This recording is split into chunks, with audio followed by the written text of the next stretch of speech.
Ер адамдардың шамамен 70% простата қатерлі ісігінің алғашқы белгілерін байқамайды. Ал сен өзіңнің бәрі дұрыс екеніне сенімдісің бе? Көпшілік простата мәселесі дегенді кек жиі дәретке барумен байланыстырады.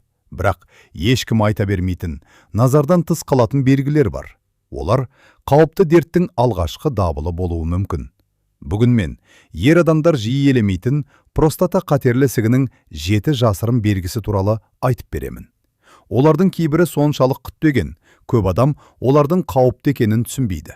Ал бейненің соңында сен ең бірінші пайда болатын, бірақ адамдар байыппен қабылдамайтын белгінің қайсысы екенін білесің. 7-ші белгі. Белдің төменгі жағының ауруы. Беліңнің, жамбасының немесе жамбас тұсының ауруы жай шаршау ғана ма? Кей жағдайда жоқ. Зерттеулер көрсеткендей, бел немесе жамбас аймағындағы ауырсыну простата қатерлі ісігінің жасырын белгілерінің бірі болуы мүмкін. Ауру асқынған кезеңде сүйектерге таралып, әсіресе омыртқа мен жамбасқа әсер етуі ықтимал. Бұл кезде ауырсыну тұрақты болады. Физикалық жүктемеге байланысты болмайды, уақыт өте күшейеді, демалғаннан кейін басылмайды.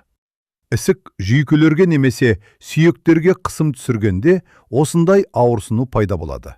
Кей жағдайда сүйек тінінің бұзылуы да себеп болуы мүмкін. Қалай ажыратуға болады? Кәдімгі бел ауруы демалғаннан кейін басылады, немесе ауырсынуды басатын дәрі көмектеседі. Ал егер ауырсыну ұзақ уақыт кетпесе және басқа белгілермен қатар жүрсе, бұл назар аударуға себеп. Не істеу керек? Мұндай жағдай байқалса, дәрігерге қаралу қажет. Қан талдауы, ПСА, ультрадыбыстық тексеру және басқа зерттеулер ерте анықтауға көмектеседі. Ерте диагноз емнің табысты болуының маңызды факторы. 6-шы белгі. Себепсіз салмақ жоғалту. Диета ұстамадым, спортты көбейтпедім, бірақ салмағың азайып жатыр ма? Бұл жай кездейсоқ жағдай емес болуы мүмкін. Қатерлі ісік жасушалары көп энергия тұтынады. Сол себепті ағза салмақ жоғалта бастайды. Кейде зат алмасу өзгеріп, тәбет төмендейді. Әдетте қауіпті белгі. Қысқа уақытта салмақтың 5%-дан астам азаюы ешқандай айқын себептің болмауы. Қалай ажыратуға болады? Қалыпты салмақ өзгерісі диета, стресс немесе белсенділікпен байланысты болады. Ал себепсіз төмендесе, тексерілген дұрыс. Не істеу керек? Дәрігерге жүгіну керек. Ерте тексеру ауруды дер кезінде анықтауға мүмкіндік береді. Ал енді келесі маңызды белгілерге көшейік. Кейбірі күнделікті өмірде қалыпты нәрсе сияқты көрінуі мүмкін. Бірақ дәл сол себепті оларды ер адамдар жиі елемейді. 5-ші белгі. Тұрақты шаршау. Көп жұмыс істедің бе? Ұйқы жетпеді ме? Әлде шаршау мүлде кетпей жүр ме? Егер демалғаннан кейін де әлсіздік жоғалмаса, бұл жай күйзеліс емес болуы мүмкін. Кей зерттеулерге сәйкес, қатерлі ісік кезінде ағзада энергия шығыны артып, қан аздық, анемия дамуы мүмкін. Соның салдарынан адам өзін үнемі шаршаңқы сезінеді. Белгілері: ұдайы әлсіздік зейіннің төмендеуі, енжарлық демалғаннан кейінде қалпына келмеу. Қалай ажыратуға болады? Қалыпты шаршау демалыстан кейін басылады, ал ұзаққа созылса және басқа белгілермен бірге байқалса, тексерілген дұрыс. Не істеу керек? Дәрігерге қаралып, талдау тапсыру ең дұрыс қадам. Ерте тексеріс қауіпті азайтады. 4-ші белгі.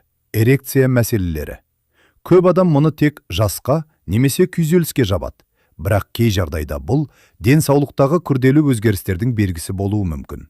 Простата аймағындағы қан айналымы немесе жүйке жұмысы бұзылса, эрекцияға әсер етуі мүмкін.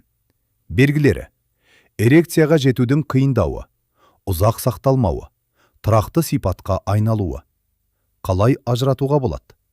Кездейсоқ жағдайлар қалыпты нәрсе. Ал мәселе тұрақты болса және басқа белгілермен қатар жүрсе, дәрігермен кеңесу қажет.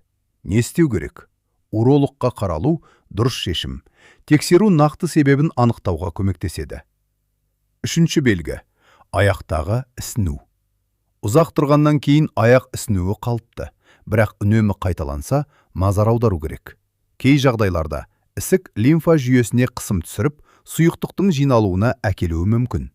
Белгілері: аяқтың тұрақты ісінуі, ауырлық сезімі, демалғаннан кейін кетпеуі. Қалай ажыратуға болады? Кәдімгі ісіну уақытша болады, ал ұзақ сақталса, тексерілу қажет. Не істеу керек? Маманға қаралып, қажетті тексерулерден өткен дұрыс. Енді көпшілік ең жиі байқаса да мән бермейтін соңғы екі белгіге келдік. Дәл осы белгілер ерте байқалуы мүмкін, бірақ көбіне назардан тыс қалады. Екінші белгі: жиі зәр шығару. Түнде бірнеше рет оянып дәретханаға барасың ба? Көп адам мұны жасқа немесе көп су ішкенге байланысты деп ойлайды. Бірақ кей жағдайда бұл простатадағы өзгерістердің белгісі болуы мүмкін. Простата ұлғайғанда қуыққа қысым түсіп, жиі зәр шығаруға себеп болады. Белгілері: түнде жиі ояну, қуық толық босамағандай сезім, жиі шақыру. Қалай ажыратуға болады? Уақытша жағдай сұйықтыққа байланысты болуы мүмкін, ал тұрақты қайталанса, тексерілген дұрыс. Не істеу керек? Урологқа қаралып, тексеруден өту ұсынылады. Ерте анықтау ем нәтижесін жақсартады. Бірінші белгі: зәрде немесе шәуетте қан. Бұл көп адам байқаса да, ұялып немесе қорқып айтпай жүретін белгі. Алайда, дәл осы белгі ең маңызды сигналдардың бірі болуы мүмкін. Белгілері: зәрде қанның болуы, шәуетте қанның байқалуы, жайсыздық немесе ауырсыну. Бұл қан тамырларының зақымдануына немесе қабыну процестеріне байланысты болуы мүмкін.